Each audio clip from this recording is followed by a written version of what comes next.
With many images that you restore, you're likely going to want to enhance detail to some degree, and that might cause you to automatically think about sharpening the photo, but with many older images, there simply isn't enough detail to apply sharpening effectively.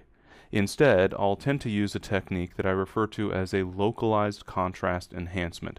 It's very similar in concept to sharpening, but it applies across a broader range of pixels, and so it enhances overall contrast without causing some of the problems that you might run into with sharpening.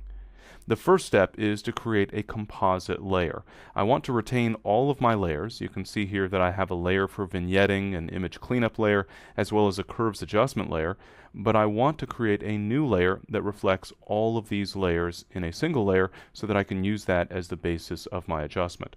So I'll click on the top layer, in this case the curves layer, on the layers panel. I'll then hold the Control, Alt, and Shift keys on Windows, or the Command, Option, and Shift keys on Macintosh, and then hold those keys while I first press the letter N and then press the letter E. That will create a new layer, and then it will perform what's called a stamp visible command so that the contents of that layer are filled with the composite of everything below. In order to stay organized, I'll go ahead and double-click the name for this layer, and I'll just call it Composite, and then press Enter or Return once I've typed that new name. I can then apply some adjustments to this layer in order to enhance detail and contrast in the underlying photo.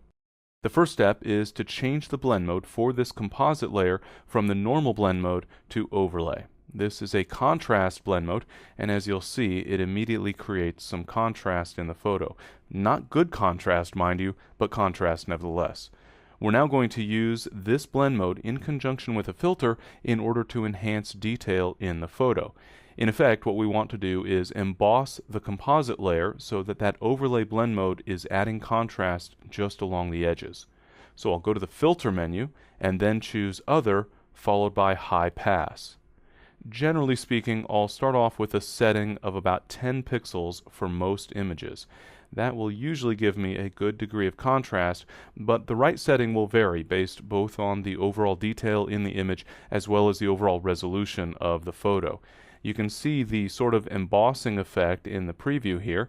With this image, it's a relatively low resolution image, and so I'm going to use a small radius. Somewhere around 5 pixels will probably work out pretty well for this photo. I can also see in the image itself the effect, and I have a little bit more enhancement of detail. In effect, the photo looks like it was captured a little more sharp. I'll go ahead and click OK to apply that high pass filter, and then I'll turn off the visibility for that composite layer and turn it back on. You can see the effect is relatively subtle. I'm not looking for an exaggerated sharpening effect. I don't want the image to look artificial. This is an old photo. It's a little bit soft.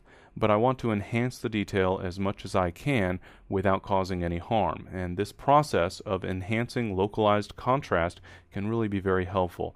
So working with a composite layer, using that overlay blend mode, and then applying the high pass filter, you can see gives me a real improvement in terms of the perceived focus of the photo.